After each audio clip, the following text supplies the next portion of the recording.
உருவாக்குறதா சொல்லப்படுது.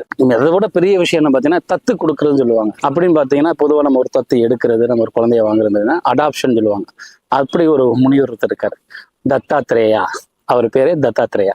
இந்த தத்தாத்ரேயான்னு பார்த்தீங்கன்னா தத்தா அப்படின்னு பார்த்தீங்கன்னா அடாப்ஷன் சமஸ்கிருதத்துல சொல்லலாம்.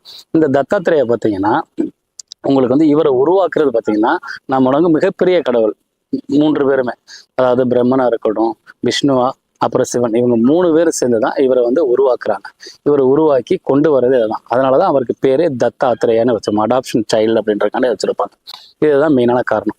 நம்ம இறைவனுக்கும் நம்ம கும்புற கடவுளுக்கும் நம்ம புராணங்களுக்கும் நம்ம பண்ற மருத்துவருக்கும் தொடர்பு இருக்கான்னு கேட்டா நிச்சயமா தொடர்பு இருக்கு. இந்த தொடர்புகள்லாம் இல்லைன்னு சொல்ல முடியாது. எல்லாம் சொல்லுவாங்க ஒரு மித்து அப்படின்னு சொல்லுவாங்க. மித்து கிடையாது. அவங்கள வழிபட்டதுனாலதான் இன்னைக்கு நம்ம எல்லாமே மருத்துவமா பாக்குறோம்.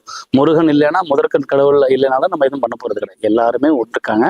நம்ம ஆயுர்வேத சித்தால இது வந்து சிறப்பாகவே இவங்களோட ஞானங்களும் அருள் பெற்று தான் நம்ம பண்ணிக்கிட்டு இருக்கோம் இன்னைக்கு வரைக்கும்.